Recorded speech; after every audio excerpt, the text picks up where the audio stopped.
Entonces hoy día vamos a compartir con una mujer por sobre todo valiente. Estamos con Alesia Injoque, quien nos va a contar su historia que cambió y dio un vuelco absolutamente radical en julio del año pasado cuando ella, en la portada de la revista ¿Qué pasa?, decide declararle al mundo, a la vida, a sus compañeros de trabajo que es una mujer trans. Un acto por sí valiente que además ha dejado, creo yo, una gran huella hoy día en nuestro país que todavía se está trabajando y desarrollando con su propia historia, de la cual ella misma se ha ido enamorando, según recién me confesaba. Seas bienvenida, Alesia. Muchas gracias por estar con nosotros. Encantada de estar por acá y de poder conversar un poco. Claro que sí. Ya sabes, las reglas del juego aquí son el escaneo al principio, así es que te pido por favor que pongas tu mano allí porque vamos a escanear algunos de tus datos.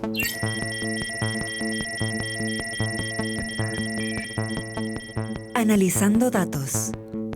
Alesia Injoque, 36 años, mujer transgénero. Nacionalidad, peruana. Ocupación, alta ejecutiva en la empresa Cencosud. Situación sentimental, casada desde hace 8 años con Cosette. Ha dicho, siempre he sido Alesia, pero Alejandro me hizo sobrevivir. Bueno, ese es el cambio radical, ¿no?, del cual hablábamos y que a lo mejor algunos de los que nos ven a esta hora no conocían. ¿Por qué dar este paso tan significativo, tan crucial y potente en tu vida si tú ya tenías una vida que se desarrollaba de manera normal y feliz, pero a medias, al parecer, ¿no? Claro, lo que pasa es que yo creo que el llamado a la autenticidad es muy fuerte.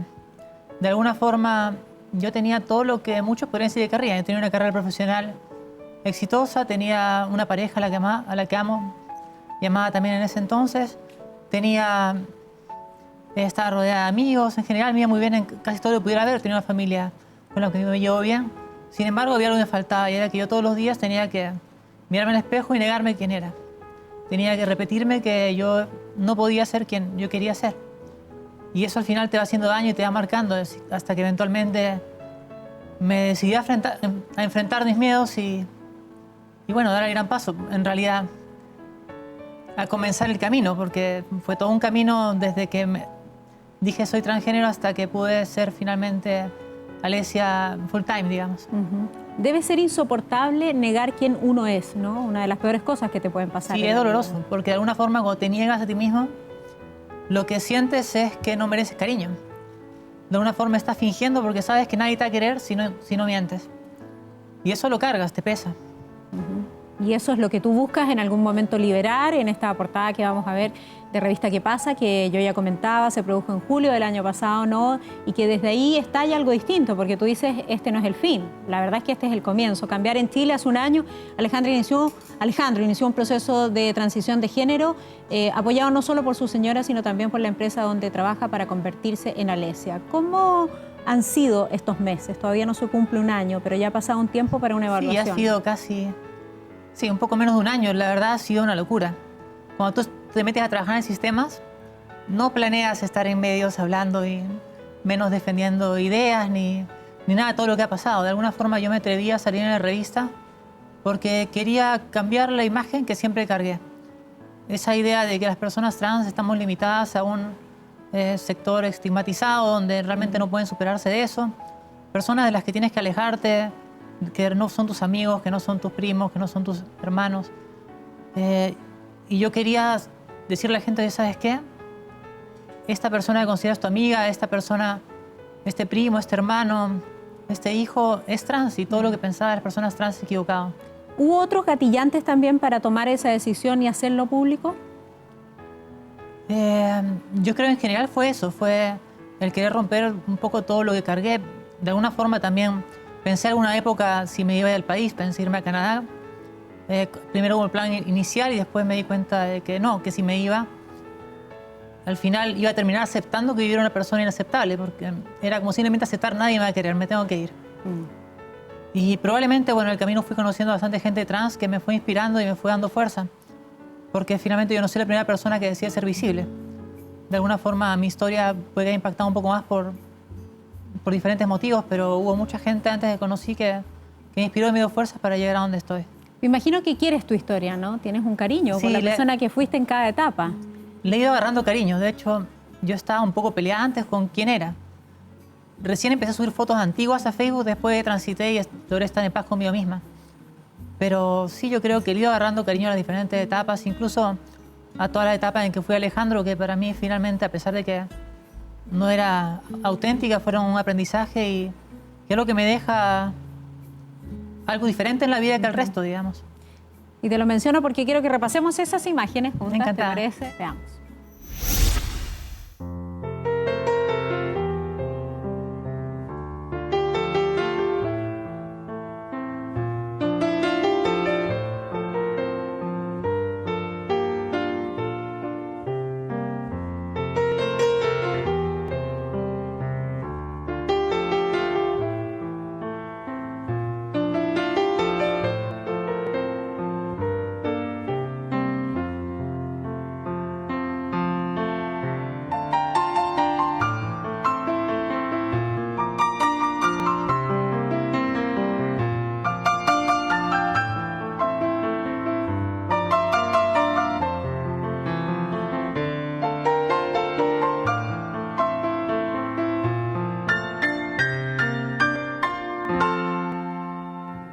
Es un collage de vida. Sí, es un collage muy bonito, gracias.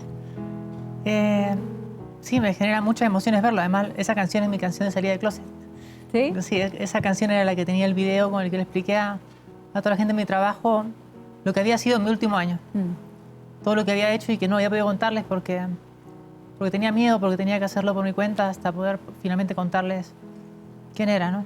Ese video lo vamos a ver un poco más adelante y vamos a conversar también durante ese momento de ese proceso, que yo creo que también fue súper impactante, porque además fue muy masivo, ¿no? Ante mucha gente. ¿Qué frenó durante tanto tiempo esta transformación de Alejandro o de abandonar a Alejandro para pasar a ser Alesia? Yo creo que es el miedo. El miedo al rechazo. Todos queremos ser queridos.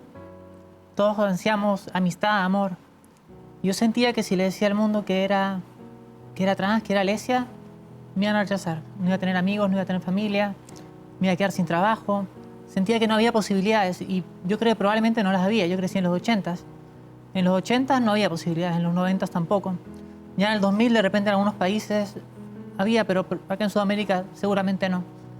Y yo creo que ha sido los últimos años en que recién ha habido posibilidades, al menos como para pensar en intentarlo.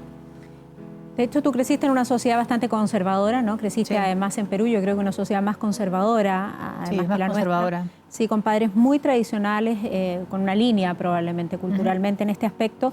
Y eso tiene que haber sido una carga mucho más potente y difícil de sobrellevar. Pero no creo que solo socialmente, sino también para ti. ¿En qué momento tú comienzas a escuchar respecto del transgénero y comienzas a verte identificada en ese Claro, yo lo primero que escuché una vez, creo que en los fines de los 90, cuando empezaron a salir los talk shows, empezaron a salir las travestis, digamos, en los talk shows. Pero una realidad durísima, verdaderamente, porque era gente que generalmente está en la prostitución o si estaba en algún tema de repente de estilismo, eran muy marginados, siempre sus historias eran tristes, o si no eran la burla de la sociedad. Y era impensable siquiera asociarme, porque era aceptar ese rechazo, imaginarme siendo rechazada de esa forma. No podía, tenía que negarlo y lo seguí negando. Yo creo que más adelante, eventualmente, logré estar en paz con el hecho de que me travestía. Todavía no sabía dar una explicación, quería negar que tuviera más significado, pero empecé a entrar en paz con ese aspecto de mi vida. Sin embargo, seguí negando todo hasta hace muy poco, porque una vez que pronuncias algo, se hace verdad. Es decir, soy transgénero, lo hacía cierto y hacía que fuera algo de lo que tenía que hacerme cargo. Yo no estaba lista para hacerme cargo todavía de esa parte de mi vida. Y no lo estuviste además desde muy pequeña, como le debe pasar a mucha gente. Tú has comentado que te gustaba vestirte con la ropa de tu mamá, no robar o sacar la ropa de tu mamá, maquillarte, que en ese proceso tampoco hubo un apoyo familiar. Para ellos tiene que haber sido muy difícil de entender. Claro, lo que pasa es que tú piensas en los 80s. No existía ningún concepto de estos. O sea, yo creo que la idea del travestismo y demás, que era la única noción que había, porque no había la noción trans, era simplemente algo errado, algo dañino en lo que tenías que corregir a tu hijo.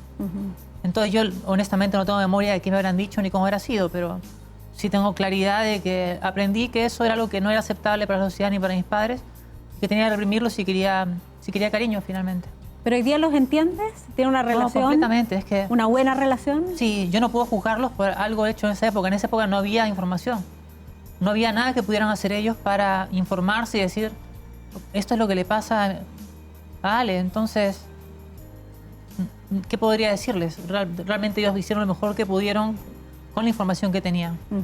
Alesia, yo creo que gran parte de esta entrevista va a versar sobre la conversación de cara hacia afuera, ¿no? De lo difícil que es para otros aceptar esto, pero creo que también tiene que ser algo difícil de entender y explicárselo a uno mismo. Sobre todo en tu caso, que a ti siempre te gustaron y te siguen gustando las mujeres, por lo tanto, tiene que haber allí una dicotomía de decir, ¿dónde estoy? Sí, sin duda, porque cuando empezó todo a entenderse el tema trans, digamos, antes de eso, no existían las personas trans, existían los homosexuales, y de alguna forma, cuando alguien era muy homosexual, llegaba a ser travesti o algo parecido, pero estaba siempre asociado a la atracción a los hombres.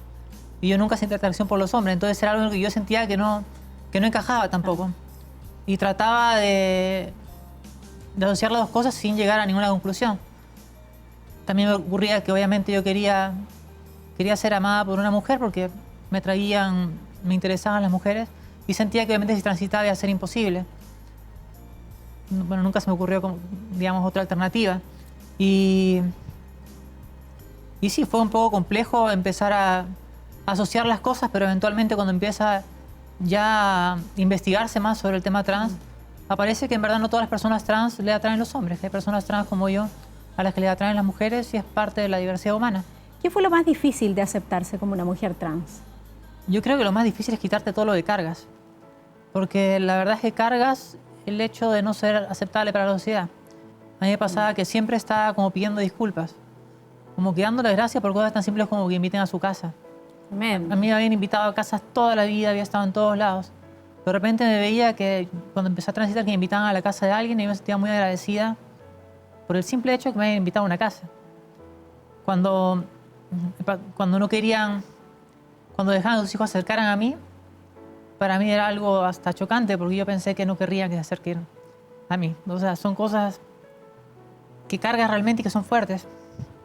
Son muy dolorosas, creo yo, Alesia, porque finalmente lo que dañan es a nosotros mismos, el amor de seres humanos que nos debemos unos con otros, ¿no? Lo que tú dices, la aceptación, todos queremos ser queridos. Y tiene que haber sido también difícil el proceso de represión, de cómo expresar a esta mujer cuando esto todavía no era público y cuando había que vestirse de Alejandro, casarse de Alejandro, ir a trabajar de Alejandro y reprimir una parte trascendental de tu vida y tu existencia. Claro, de alguna forma lo que yo hacía era negarlo completamente y en negarlo se me hacía insoportable verlo en alguien más. Entonces yo era una persona de verdad homófoba, transfoba y todas las fobias que pudiera ver sobre cualquier expresión femenina de un hombre.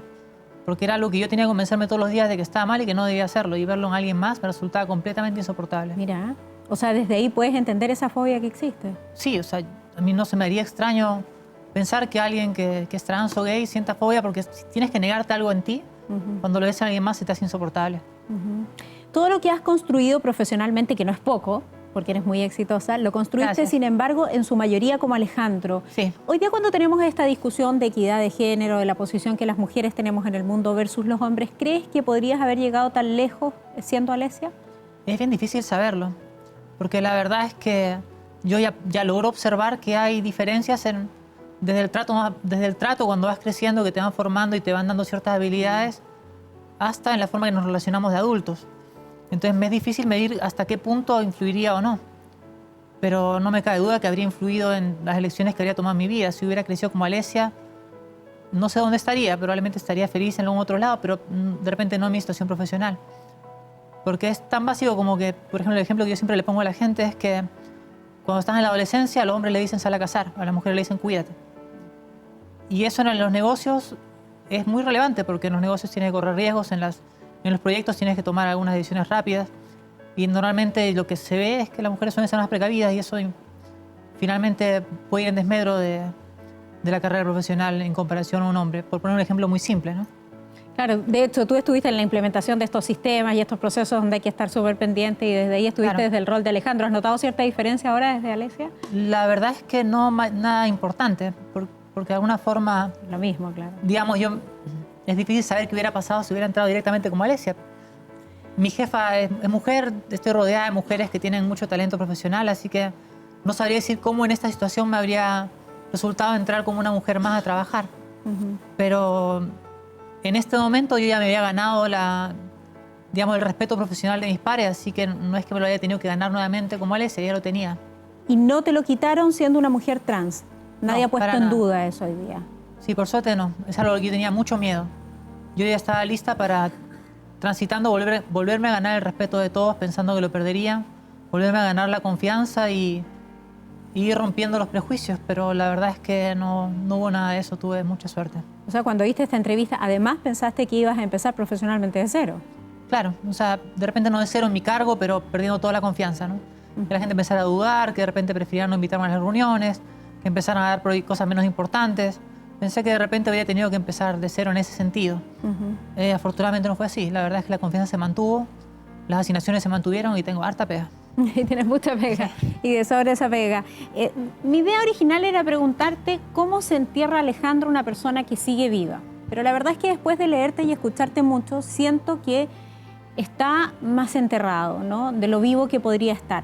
Pero ahí tengo una dicotomía contigo, porque te leo en esta carta que tú le escribes, ¿no? Cuando ya te estás despidiendo, pero al finalizar esta carta le dices que sabes dónde te puede encontrar a ti, dónde se pueden encontrar los dos. Entonces, ¿cómo se convive con eso, con esa personalidad? Claro, lo que pasa es que de alguna forma, o sea, obviamente somos las mismas personas. Sí, obvio. Sí, pero es todo un proceso porque tienes que, al menos yo creo que las personas que viven tanto tiempo como yo, como un rol, tienen que despedirse de ese rol porque cambiarlo cambia todo. Es realmente como, yo le pongo el ejemplo de matar a Harry Potter, tienes que llorarlo un poco, es algo muy importante en mi vida. Era mi vida. Y realmente la reconstruí completamente desde el lado de Alesia. Entonces, era como cerrar el capítulo. De alguna forma, darle las gracias a Alejandro por todo el tiempo que dio la cara mientras yo tenía miedo de vivir. Y tratar de afrontar con un poco más de confianza lo que venía. Y estás en ese proceso. Yo creo que ya en este momento simplemente vivo mi día a día como Alesia sin preguntarme sobre si era Alejandro. Es más, cuando veo fotos se me hace... Ya me cuesta verme en las fotos antiguas a pesar de que ha sido hace muy poco. ¿Te cuesta identificarte en él hoy? Sí, o sea, yo sé que estoy ahí, pero se me hace muy extraño porque realmente se ve bastante diferente a lo que veo al espejo cuando me miro ahora.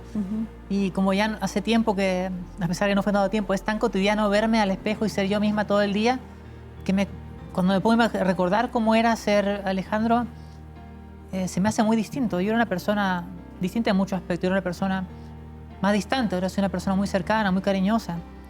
Yo era una persona algo menos amistosa, algo más fría. Ahora más bien creo una persona cálida, era una persona muy tímida. Ahora soy una persona bastante desenvuelta que bueno, está acá, pero además he dado discursos en diferentes lugares, he enfrentado al público de formas en las que no me habría atrevido como Alejandro, siendo que se podría pensar que siendo trans debería tener más miedo porque las respuestas pueden ser peores. Claro que sí. Mira, acá tenemos una huella que nos sigue, tenemos una voz también que algo nos cuenta, así es que, ¿qué tienen para contarme en esta oportunidad? Soledad. La huella de Alesia destaca una publicación donde le dedica palabras a su esposa Cosette. En algún momento pensé que ella iba a terminar conmigo, pero a pesar de que la hice llorar y a pesar del miedo, siguió a mi lado. El mostrador, 14 de febrero. Esa foto es muy linda, de las manos entrelazadas de ustedes, que está en varias de las publicaciones que están asociadas contigo. Honestamente, ¿por qué crees que ella siguió contigo? O sea, lo único que se me ocurre es amor, porque ciertamente ella es una mujer heterosexual. No es que le entusiasme la idea de estar con una mujer, porque si no habría estado con una mujer desde el principio. Pero creo que ella pudo sentir en mí lo que yo estaba enfrentando y como alguien que ama se decidió apoyarme y ayudarme en este camino que ella notaba seguramente que yo estaba enfrentando con mucho dolor y con mucha dificultad. ¿Fue ella la primera persona a la que recurriste? Has dicho que ha sido tu roca también emocional. A ella fue la primera persona que le conté. Fue muy duro las primeras semanas cuando le conté, nos distanciamos bastante. Pero en general durante todo mi tránsito, mientras yo me moría de miedo en cada instante, iba enfrentando diferentes espacios en los que sabía que podía ser rechazada, ella estuvo ahí y era la que me daba, digamos, un lugar seguro donde regresar, donde sabía que podía estar todo mal en el resto, pero ahí ella me quería. ¿Podemos contar parte de esa historia? Para entender Sí, claro. cómo comienza todo. Se conocen a través de unos primos, ¿no? Y ella llega acá desde Perú. ¿Qué pasó en Sí, las primeras citas? Ella viene de visita acá, haciendo turismo en realidad. Mi primo trabaja en Perú y me dice, oye, una amiga está yendo para allá, para que la orientes en la ciudad. Y nos conocimos acá y la verdad es que ahí no pasó mucho. Yo creo que intenté algo, a ella le pareció que yo era muy chico en esa época porque ella me lleva un par de años. Pero de todas formas seguimos en contacto y nos seguimos escribiendo mails porque ella regresó a Perú. Yo viajé un par de veces a Perú, ella después vino una vez a visitarme.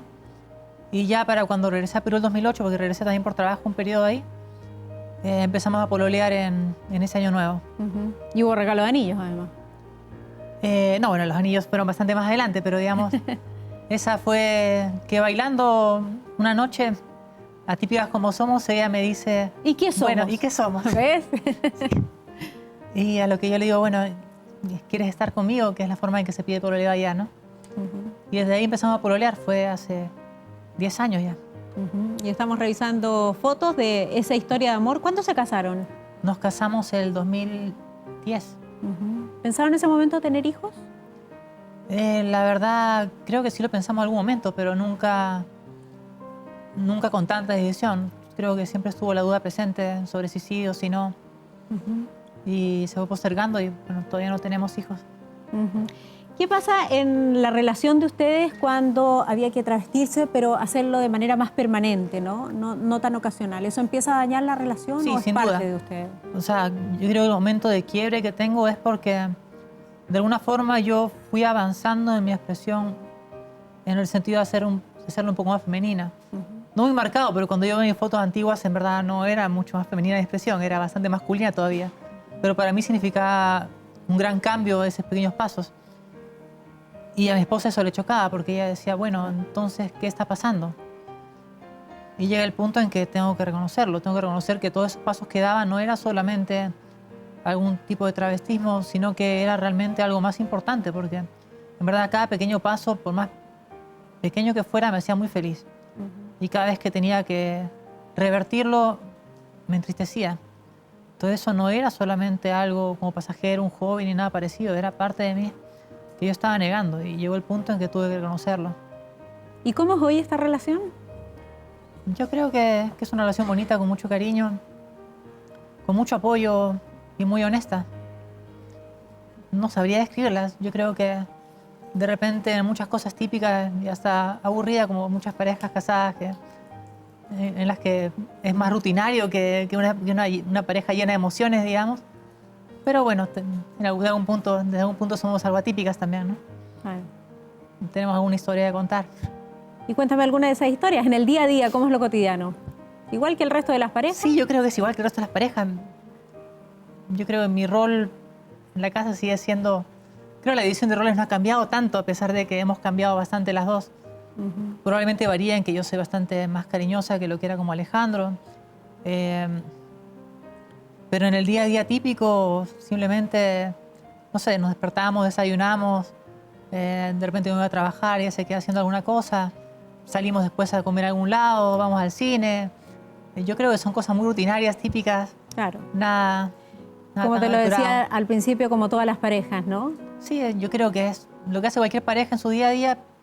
Hacemos exactamente eso mismo, ¿no? No es nada muy innovador, más allá de que somos un poco distintas al promedio de las parejas, de repente visualmente, de repente en quién soy yo como persona, pero en cuanto a cómo nos relacionamos, en cuanto a nuestro día a día, cómo nos acompañamos, cómo nos queremos, yo creo que es igual. ¿Y esta idea de tener hijos es posible? ¿La ven a verdad futuro? no lo sé, yo creo que no lo veo cercano. Es un tema que evadimos bastantes y no lo veo venir. Tendríamos que conversarlo más a detalle, de repente más adelante, cuando termine de calmarse las cosas. La frase que nos entregó tu huella recién y que veíamos muy bien reflejada allí es algo que tú le dedicaste también el Día del Amor, ¿no? Que está dedicado a tu esposa Cosette. ¿Cómo recibió ella esta declaración?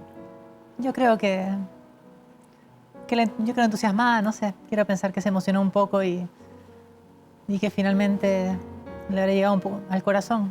Quiero pensar que le saqué una sonrisa cuando le dio la columna y de repente una lágrima cuando vio mi video. El hecho de hacer pública tu historia a través de la portada de la revista ¿Qué pasa? ¿Es algo conversado ¿O es algo que ella Sí. tiene que aceptar? O sea, yo le comenté a ella que quería contar mi historia, que había un reportaje. Claro, nunca pensé que fuese a ser portada. Para mí iba a ser como una historia anecdótica de esas que ponen por ahí en media página, en algún lado en la revista. Y bueno, empiezo a conversar con Nicolás. Le voy contando sobre mi vida y no me doy cuenta, habíamos conversado como 10 horas ya. Y de repente, bueno, pasaron a tomar varias fotos, vino incluso un fotógrafo a mi casa. Y como yo no sé nada de revistas ni nada parecido, no até cabos. Para mí simplemente seguía siendo una noticia de segundo nivel y poco relevante en la revista, de estas que ponen de forma anecdótica. Y me dicen el día anterior, el jueves a la noche, por si acaso va a ser portada. Y yo me quedo así, ¿cómo? Y la verdad, no lo lograba creer hasta que... No le dije a nadie hasta que lo vi. Y temprano en la mañana una amiga me manda la foto de la portada y recién ahí empieza a publicarlo por redes sociales, lo comenta todo el mundo. Fue una locura, algo completamente inesperado. Tú jamás pensaste que esto iba a suceder, jamás pensaste Jamás. que iba a tener la repercusión y a lo mejor el activismo que hoy día... Jamás, o sea, yo ¿Tienes? conté mi historia tratando de romper prejuicios, tratando de hacer lo que finalmente logró hacer la historia. Pero nunca pensé que tuviera repercusión. Yo pensé que sería algo que de repente vería gente de la diversidad como para ver que hay un camino, algo que entusiasmaría a algunas personas y rompería algunos prejuicios, pero nunca con un impacto como el que tuvo. Allí contaste dos historias, la tuya propia y también esta historia de amor. Por eso te vuelvo a preguntar, ¿para ella fue muy impactante que esto se hiciera público? ¿Cómo ha convivido con Sí, eso? yo creo que sí. Ella es una persona muy reservada. Por eso es que ella no ha estado en ninguna entrevista ni nada parecido. Pero dentro de todo me ha apoyado bastante en eso porque entiende lo que significa para mí. De alguna forma yo siento que estoy ayudando a cambiar la forma en que la gente ve a las personas trans. Aunque sea poquito, no sé. Quiero pensar que estoy ayudando no solo a cómo nos ven a los adultos, sino a las nuevas generaciones que vengan, que de repente no tengan un camino tan difícil como el que yo tuve. Sin ninguna duda. De hecho, nosotros contactamos a Cosette. No fue posible tenerla acá para que te enviara un mensaje o pudiese compartir también parte del programa con nosotros. ¿De qué sientes tú que ella intenta protegerse? ¿De algo que a lo mejor nosotros vemos y que es quedar bajo el escarnio público, quedar extremadamente expuestas como pareja? ¿O es una decisión ya Sí, personal? o sea, yo creo que es un tema que independientemente de que hubieras transitado o no, ella siempre fue una persona reservada. Más allá de eso, probablemente es esa preocupación, ¿no? Que se vuelva nuestra relación algo demasiado pública y ella siendo reservada, cosas que prefiere mantener en privado. Bueno, ustedes están casados hoy día actualmente. La legalidad y toda la discusión que se está llevando en torno a la identidad de género podría cambiar efectivamente eso, porque no está aceptado el matrimonio homosexual. Claro, lo que ocurriría sería que inicialmente entiendo que el proyecto de ley tal como está no va a permitir cambiarme de género si estoy casada. Entonces yo estoy en paralelo haciendo un proceso judicial en el cual si eventualmente reconociera mi identidad, ahí seríamos probablemente la primera pareja de mujeres casadas, pero depende de la valentía del juez a ver si se anima a romper un poco los paradigmas y reconocer que en verdad, por un lado, no puede disolver un matrimonio que ya existe y por otro lado le corresponde reconocerme como Alesia, que es quien soy. Claro. Además, con toda tu valentía, tú misma has dicho que estás dispuesta a llegar hasta la Corte Interamericana de Derechos para llevar tu caso y hacerlo valer. Yo no me voy a divorciar porque hoy día la ley no permita reconocerme como Alesia y como casada al mismo tiempo. Son dos partes de mi vida que son muy importantes y no voy a renunciar a una por la otra. Por supuesto. Además, con todo lo que me apoyó mi esposa, sería muy injusto y probablemente demandarla. Sí, no hay forma alguna de que yo considere divorciarme para cambiar mi identidad. O sea, sabes perfectamente bien dónde están las prioridades. ¿Vamos al cine juntas? Porque no quisiste Vamos. ir en ese momento, no lo quisiste ver inmediatamente la película Una mujer fantástica, ¿no? ¿Por qué te pasó Sí, eso? es que por ahí me dijeron que era fuerte, alguna amiga le impactó y yo estaba en el proceso de enfrentar a todo el mundo. Dije, no, sabes que no quiero ver nada que me pueda quitar el entusiasmo o que me pueda dar miedo. Y postergué verla, justamente para que no me afecte, para no sentir que iba a ser rechazada, para no sentir que me pudiera pasar lo que pasaba en la película, que no sabía exactamente qué era, no la vi. Cuando la vi me di cuenta que fue una decisión sabia postergar, porque en verdad la película es dura verla desde donde estoy. Claro que sí, pone el tema, pero para quien lo vive es durísimo, yo creo. O sea, es un nivel de rechazo, de vergüenza, de marginación. O sea, y eso ni siquiera es tan marginal la película. Marina finalmente tiene un nivel de vida más o menos bueno, tiene una pareja que la quiere, pero la forma en que te das cuenta que la rechazan, que quieren esconderla, que es como eso que hizo su papá, que les da vergüenza a todos. Y es duro verlo, porque finalmente yo sabía que eso era una posibilidad para mí, que era una posibilidad que mi familia dijera, ¿sabes qué? No queremos saber nada de ella, o que de repente mi esposa me dejara, o que me dejaran, o que algunos amigos se avergonzaran de salir conmigo a almorzar en la hora de almuerzo, cosas de todo tipo de cotidianidad en la que yo sentía que podía haber gente que prefiriera esconderme y no relacionarse conmigo que seguir con la amistad que teníamos, con el cariño que nos teníamos. ¿Y pasó eso? ¿Has sentido rechazo? No, la verdad no. Ha habido por ahí un par de casos no muy cercanos que han dicho alguna que otra tontería, pero son muy pocos en comparación a todo el cariño que he recibido de apoyo. Porque además parece que la gente, más que malintencionada, es torpe también en este tema. Yo Hay creo una que cuestión sí. cultural de desconocimiento. Y igual, por mi lado, lo que me propuse era tener paciencia, porque hay mucha gente que no actúa de mala intención, sino que honestamente y transparentemente no sabe. Es algo que mucha gente, cuando me conoció, era la primera vez que enfrentaba conocer a alguien trans y relacionarse con alguien trans, y no sabían cómo aproximarse, si darme la mano, darme un beso, si de repente si usar mis pronombres, llamarme Alesia a ella. Algunos me decían Ale al principio, que yo lo consideré bien porque finalmente también es diminutivo de Alesia. Y fue eso, y aprender en el camino y ir descubriendo que no hay nada que temer al miedo, que finalmente para lo cotidiano yo soy como cualquier persona, como cualquier chica. Simplemente voy a relacionarme, trabajar y, yo qué sé, conversar, almorzar, lo que hacemos todos en el trabajo, en los diferentes espacios. La normalidad, ¿no? Sí. Hace poco fueron ampliamente rechazadas, creo yo, las palabras del arzobispo de Santiago, Monseñor Ricardo Besati, quien además pidió disculpas por sus palabras y por el ejemplo que él pone. Él dice, no porque a un gato le pongo nombre de perro, comienza a ser perro, ¿no? Es una discusión que uno rechaza, pero para quienes la viven probablemente es mucho más dolorosa. Claro, lo que pasa es que son las caricaturas que lamentablemente son bastante comunes en cierto sector. Yo creo que ese sector cada vez es más pequeño, y me alegra que así sea, porque es duro escuchar palabras de tanto rechazo, sobre todo cuando viene de una autoridad que sabes que tiene toda la facilidad para dar su mensaje y dar mensajes de ese tipo.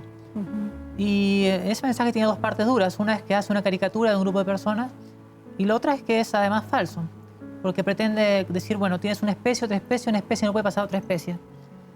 Pero después pretende hacer eso a decir que los conceptos de hombre y mujer son completamente rígidos. Obviamente para él están definidos por los cromosomas, por los genitales, y no quiere entender que acá no hablamos de eso, sino que hablamos de identidades.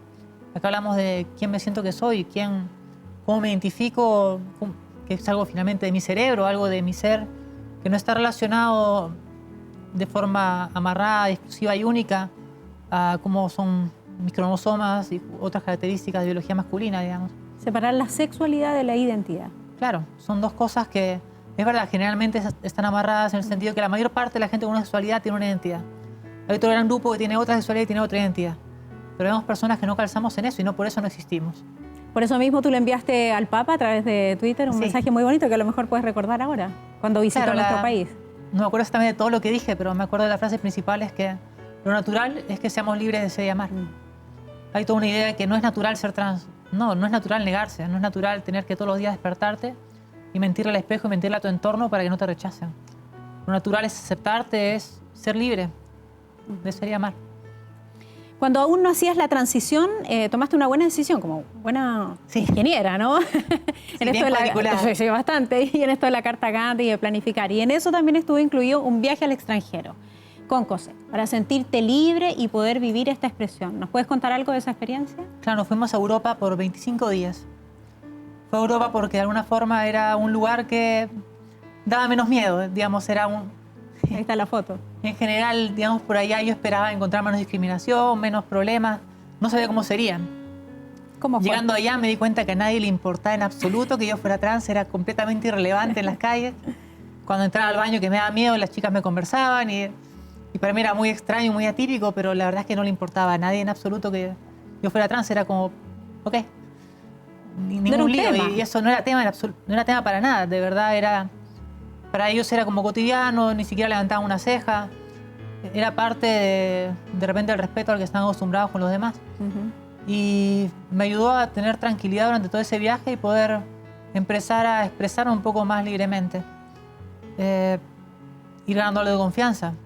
Y también darme cuenta de que efectivamente yo quería ser Alesia, porque nunca había podido estar un periodo largo y tenía miedo de esos miedos que yo creo es muy natural tener.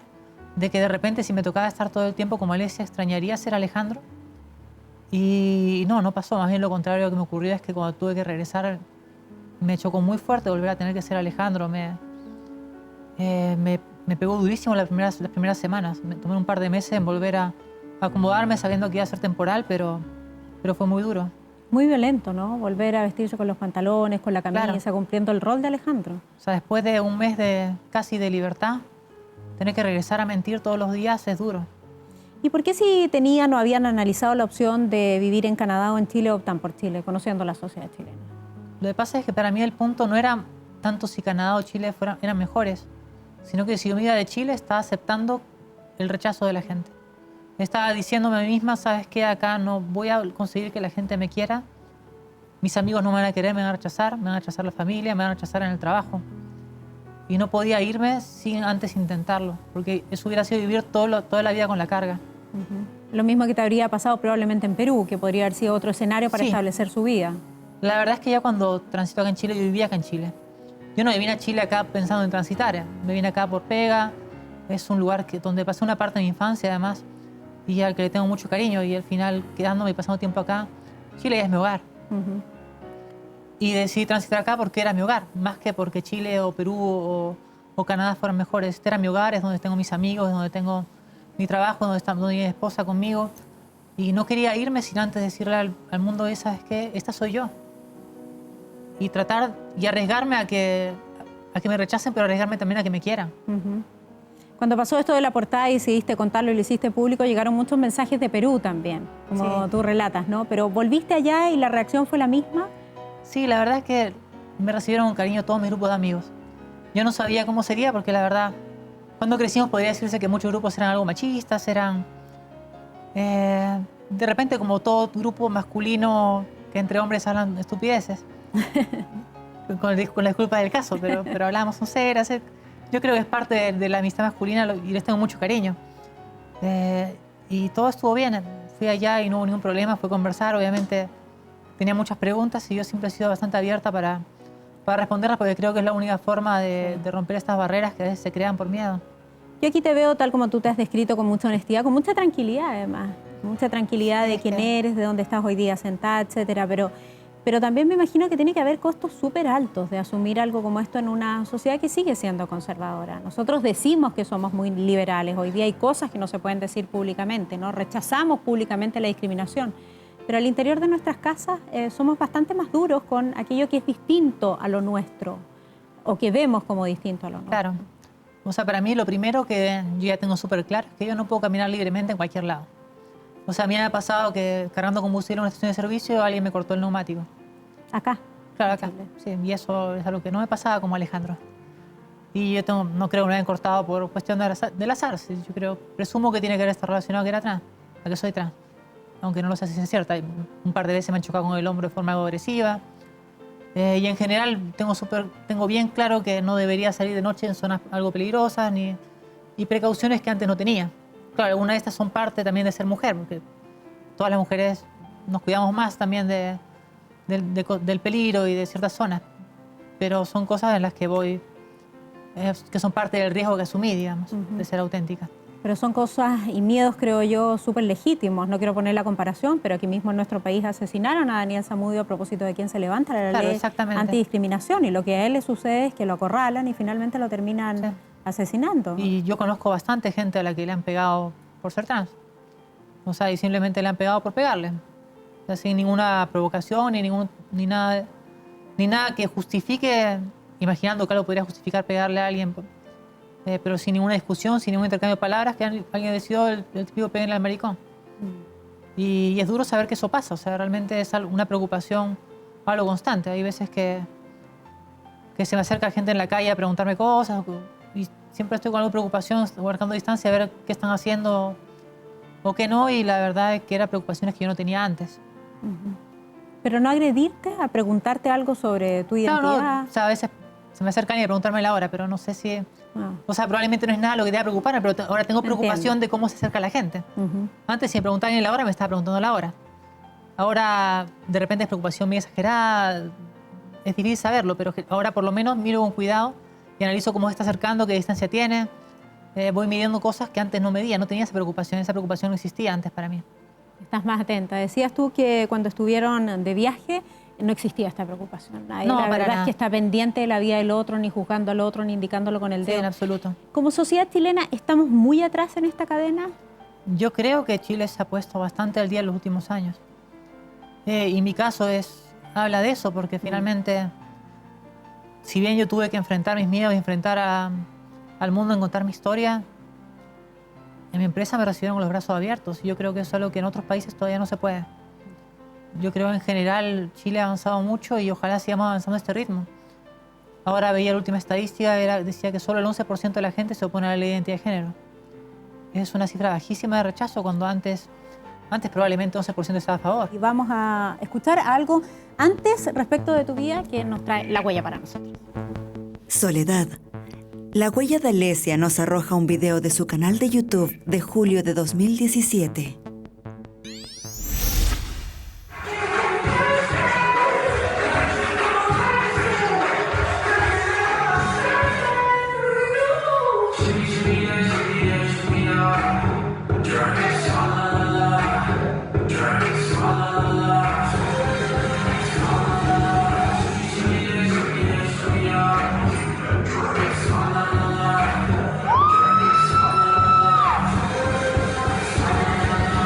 Lo que vemos, ¿no?, son parte de estas clases de baile, lo voy a poner en simple, donde uno me imagino, en tu caso, intenta liberarse como de la brusquedad más clásica del hombre, ¿no?, y liberar una parte más femenina que tiene que ver con Claro. el mundo de la mujer. O sea, mis clases tenían dos objetivos.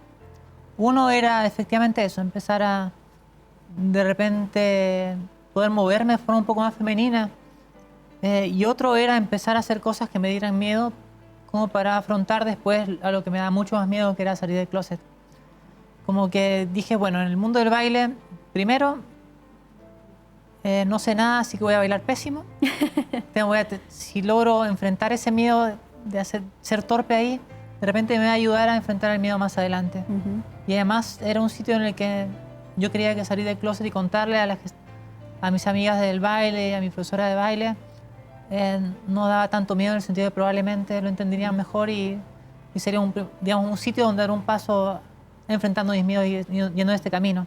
Pero yo creo que una cosa muy importante para enfrentar miedos es no irte de frente a lo que más miedo te da, sino hacer como cosas pequeñas, de repente no tan directamente relacionadas, pero cosas pequeñas que te pueden ir ayudando a ganar confianza. Y prepararse también, no se trataba solo del baile, sino también de ir a clases de maquillaje, Claro. de modificar la voz, ¿no?, de empezar con una terapia de hormonas. O sea, que hay un proceso muy a lo ingeniero, te insisto, Alesia, Sí. que fue llevado adelante con rigurosidad, con preparación. Sí, o sea, yo me definí todo un camino, como lo que me parto es trazándome la meta. Y digo, bueno, si quiero llegar acá, sobrevivir en el trabajo, ser, digamos, aceptada en el grupo, porque era algo que yo no sabía si podía lograr, y vivir bien, ¿qué tengo que hacer? Y tenía que, entre varias cosas, ganar confianza. Y en otra parte era que tenía que conseguir una imagen con la que me sintiera bien, como para poder también proyectar confianza. Entonces, este es todo un camino en el cual trato de amistarme con quién era en cuanto a imagen, en cuanto a persona, y ganar algo de fuerza como para poder dar el paso. ¿Y qué son las cosas que más disfrutas de ser mujer? Yo creo que lo que más disfruto es poder expresar cariño más libremente. Sí. Siento que antes de repente también era porque yo exageraba para ocultar quién era, ¿no? Pero siento que antes tenía que ser una persona más distante, un poco más fría. Con mis amigos era como una palmada en la espalda y se acabó. Dar la mano, de repente con las chicas un abrazo muy pequeño, pero ahora de verdad abrazo con cariño, expreso cariño con fuerza. Me permito sentir las cosas de otra forma que no lo hacía antes. Antes eso de tratar de aparentar fuerza todo el tiempo, yo creo que hasta hace daño. Es bueno aceptar que eres vulnerable, que eres débil en algunos momentos. ¿Y qué no te gusta de ser mujer? Es harta pega. Mucha. O sea, desde maquillarme por las mañanas hasta a veces elegir la ropa que voy a usar en algún momento. De verdad que la ropa femenina es pega. Qué bueno que lo dijiste. Subestimaba completamente eso. Que alguna vez tuiteé algo como, ahora sé por qué mi esposa se demoraba tanto en elegir ropa y ahora mi esposa sabe por qué yo perdí la paciencia. Es verdad. Porque en verdad es bastante más complejo, tiene bastante más variedad, bastante más arte, si quieres verlo de esa forma, el elegir, el vestirte del lado femenino, además que tiene muchas más diferentes exigencias según qué tipo de evento es.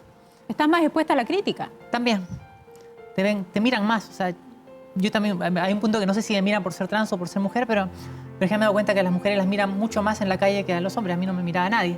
Nos habías contado también respecto de que liderabas en un equipo de hombres. ¿Cómo ha sido ese después frente a ello? Al principio me moría de miedo.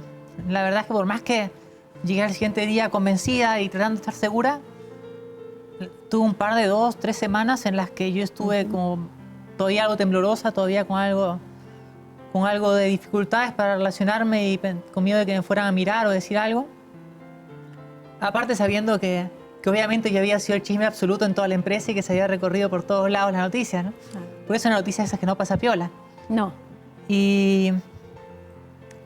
Pero yo creo que retomando el trabajo, retomando el día a día, volví a retomar la confianza y las relaciones con la gente.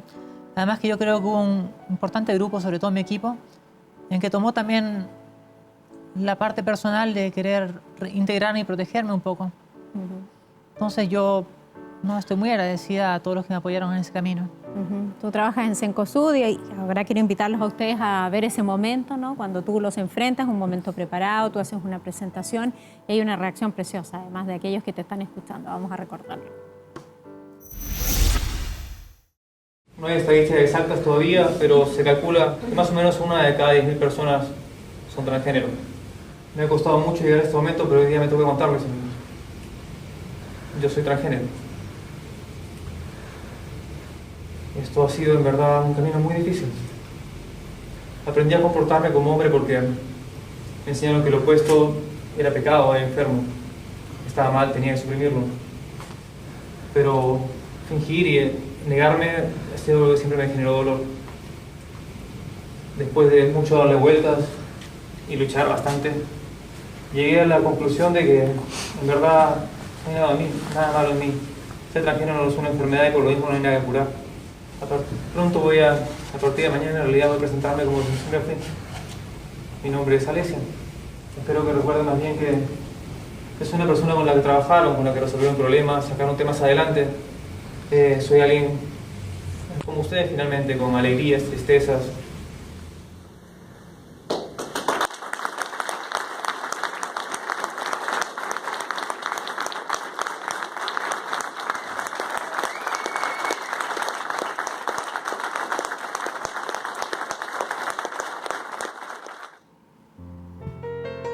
Un momento impactante. Sí, es el momento más intenso de mi vida. Por lejos, no hay comparación. Yo estuve todo ese día con el corazón en la mano, contando la parte más íntima de mi vida, donde estaban todos mis miedos acumulados, sin saber cómo iba a resultar. Yo decidí aceptar mi vulnerabilidad y entender que la única forma de que me quisieran era contarles quién soy. Y me decidí por eso contarles de forma muy personal quién era. Y me alegra haberlo hecho, porque yo creo que también fue parte de lo que ayudó a que me entendieran y me aceptaran en el trabajo. ¿Pensaste que iban a reaccionar así? ¿Tú pensaste en algún momento No. que iban a reaccionar así?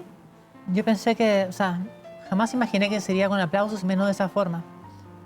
Fue muy bonito. Yo pensé que de repente sí sería positivo, alguien hablaría, dirían cosas agradables, pero nunca imaginé una respuesta de ese tipo, en verdad.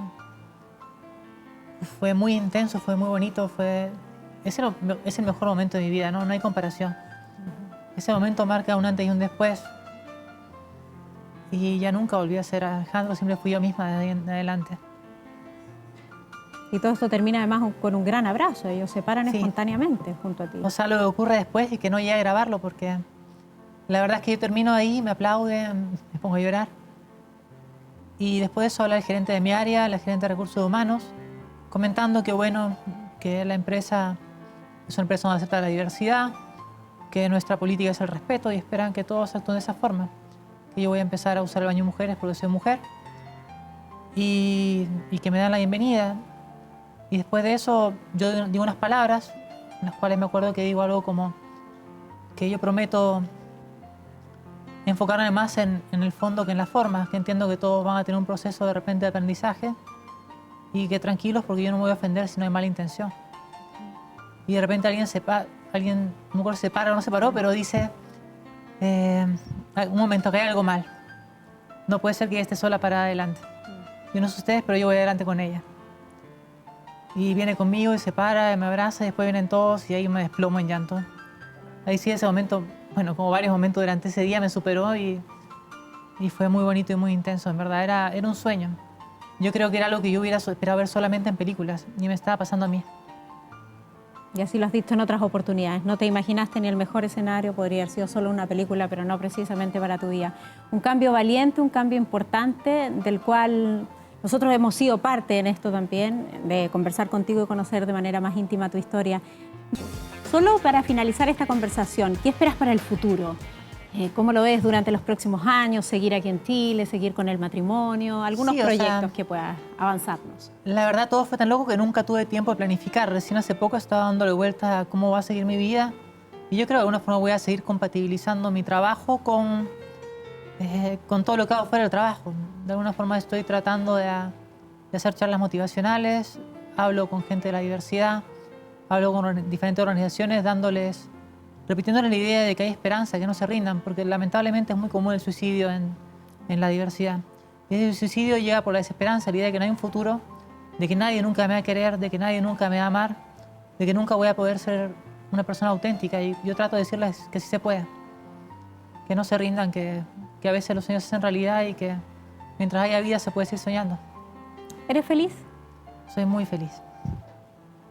Muy, muy feliz, de verdad. Muchísimas gracias entonces por haber compartido parte de esta historia con nosotros, Alesia. Ha sido para mí un gusto conversar contigo. Muchísimas gracias.